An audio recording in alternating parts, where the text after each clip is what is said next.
కాలక్రమేణా ప్రతిసారి అప్డేట్ అవ్వకుంటూ ఈ మొబైల్ షాప్కు రావడం జరిగింది. మొబైల్ షాప్ పెట్టుకుంటూ చిన్నగా ఫ్యాషన్ ఏదో చేయాలి, ఇది కాకుండా కొత్తది ఏదో చేయాలి అనుకుంటూ ప్రతి సందర్భంలో అప్డేట్ అవ్వుకుంటూ వచ్చాను. అదే సందర్భంలో లాస్ట్ ఇయర్ మన గురువుగారు అయిన 2023 అక్టోబర్ 4వ తారీఖు నాడు గురువుగారు సెప్టెంబర్ 21 నాడు వచ్చారు. నేను 15 రోజుల తర్వాత చెప్పారు, కానీ మాకున్న బాండింగ్తో కమ్యూనికేట్ ద్వారా ఇది బాగుంది అని 15 రోజులు చెప్పినని పట్టించుకోలేదు. సో ఇక ఒకరోజు వచ్చి సీరియస్గా చెప్పాడు డబ్బులు అని నా ప్లాన్ చెప్పలేదు. అయినా కూడా ఆయన గురువుగారు బిలీఫ్తోని నేను క్రెడిట్ కార్డు ఇవ్వడం జరిగింది, యాక్టివిటీ చేసుకున్నా, కానీ మళ్ళీ నేను పట్టించుకోలేదు దీని గురించి. అయినా 1 మంత్ వెయిట్ చేశాను. మళ్ళీ నవంబర్ 6వ తారీఖు నాడు బిఫోర్ డే అప్పటికి 1 మంత్ అవుతుంది. నాకు డబ్బులు వస్తాయి, లక్షలు వస్తాయని అప్పటికే 1.5 మంత్ అవుతుంది. దగ్గరగా ఒక 2 to 5 lakhs తీసుకున్నారు. జస్ట్ 1 మంత్ అయితే లక్షలు ఏంది అని నాకే అవేర్నెస్ వచ్చింది. నాకు ప్లాన్ చెప్పలేదు, బాగుందన్నా చేసుకో అంటున్నాడు. నేను ఎందుకంటే అన్నలాగా ఒక లీడర్ నెట్వర్క్ అయినా బిలీఫ్ ఉంది. ఆ బిలీఫ్తో నేనే తెలుసుకొని బిఫోర్ నవంబర్ 5వ తారీఖు నాడు ఇది ఏందో తెలుసుకుందామని షాప్ బంద్ చేసి ఇంటికి పోయి నైట్ మొత్తం యూట్యూబ్లో గూగుల్లో ఎవరెవరు సీనియర్ లీడర్ వాయిస్ వీడియోస్ అని విన్నా. ఆ రోజు విన్నాను. ఆ రోజు నైట్ నిద్రపోలేదు. నైట్ మార్నింగ్ 4:30 వరకు నేను ఏదో వీడియో చూసుకుంటే ఉన్నా, కంప్లీట్ నిద్రపోలేదు. తెల్లారి నేను ఇది ఏదో చేయాలన్న ఉద్దేశంతో ఖర్చుతో నా ఓన్గా నేనే ప్లాన్ చెప్పి మా కజిన్ సిస్టర్ వాళ్ళ అబ్బాయి పోయి చెప్పాను. వాడు యాక్సెప్ట్ చేసిన. యాక్చువల్గా చెప్పానంటే ఆ పర్సన్ యాక్సెప్ట్ చేయడు.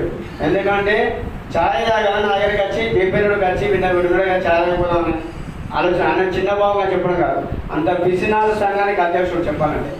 ఆ వ్యక్తి అసలు వినడు, ఏ విషయం చెప్పినా వినడు, కానీ ఆ వ్యక్తి విన్నాడు, నచ్చిండు, యాక్సెప్ట్ చేసిండు. మళ్ళీ అదే రోజు సాయంత్రం అన్నగారు తీసుకుపోయి వాటి చెప్తే అన్నగారికి డబ్బులు ఇచ్చాడు. నాకు అదే రోజు అనిపించింది. ఆ తర్వాత నెక్స్ట్ రోజు మళ్ళీ మా బ్రాహ్మణుడు ఆయన పనులు నడుపుతాడు. ఏ విషయం నమ్మడు ఆయన కూడా. రెండో వ్యక్తి అసలు ఇంతవరకు నా లైఫ్లో చెప్పిన మాట ఏంటంటే ఏకైక వ్యక్తి ఇదే ఈ సందర్భమే ఉన్నాడు. 2 వ్యక్తులు విన్నా అంటే నేను సక్సెస్ అవుతా అని. ఆ రోజు 8 రోజులు తిరగలేదు. ఈ రోజు నా team 3000 members, almost 40 lakhs plus నా ఇన్కమ్ వస్తుంది. జస్ట్ 15 నెలలు అవుతుంది. అన్నగారికి నాకు 15 రోజులు డిఫరెంట్. అక్టోబర్ 4వ తారీఖు నన్ను జాయిన్ అయింది, వర్క్ స్టార్ట్ చేసింది నవంబర్ 6. సో ఈ విధంగా నాకు టీం వచ్చి నా లైఫ్ టైంలో ప్రతి ఒక్కరికి పేరు కృతజ్ఞతలు ఈ విధంగా చేసుకుంటూ పోతున్నాను. నేను ఏంటంటే ఎవ్రీడే ఇదే రోజు ప్లాన్ విన్నా, ఈరోజే నేను వర్క్ స్టార్ట్ చేశాను అనే మోటోలో వెళ్తున్నా. అదే మోటోలో వెళ్ళిపోతే మీరందరూ ప్రతి ఒక్కరు సక్సెస్ అవుతారు. ఇక్కడ నష్టం అనేది లేదు, రిస్క్ లేదు, స్కామ్ కాదు, భయపడాల్సిన అవసరం లేదు. మనం ఎంత చేసుకుంటే అంత సంపాదించుకున్నాను. ఎంత దున్నితే మన దున్ని అండర్స్టాండ్ ఎక్కడ డైలాగ్ దున్నితే భూమి అన్నట్టు, ఎంత దున్నితే అంత మనదే భూమి అన్నట్టు. అంత సంపాదన ఉంది సార్, అన్లిమిటెడ్ ఇన్కమ్. లేట్ చేయకండి, నెగ్లెక్ట్ చేయకండి. ఇక్కడ ప్రతి విషయం మీకు నచ్చింది, విన్నారు, బాగుంది, సక్సెస్ఫుల్గా అందరు సక్సెస్ పీపుల్స్ ఉన్నారు. కానీ మీరు విన్నారు మాస్టర్, మీరు మాత్రమే విన్నారు. చిన్న ఎగ్జాంపుల్, మనకు ఎందుకంటే మనం చదువుకున్న రోజుల్లో సార్ ఒక ఫార్ములా చెప్పేది, మ్యాథ్స్ గురించి మనకు ఫార్ములా మిస్ అయినాం. మన ఇంటి మీద మర్చిపోతే మన అమ్మ నాన్న చదువు రాదు, వాళ్ళని అడిగితే వాళ్ళు చెప్తారా? చెప్పరు. అదే చదువుకున్న వ్యక్తిని మన సీనియర్ని అడిగితే ఫార్ములా చెప్తారు. అదేవిధంగా ఈ ఏడీఎంఎస్ గురించి తెలిసిన వాళ్ళని అడగండి, తెలిసిన వాళ్ళని సక్సెస్ పీపుల్ని అడగండి. ఎవరో తెలియని వాళ్ళని అడిగితే వాళ్ళు ఏదో చెప్తారు, మీరు ఏమిటి అవుతారు.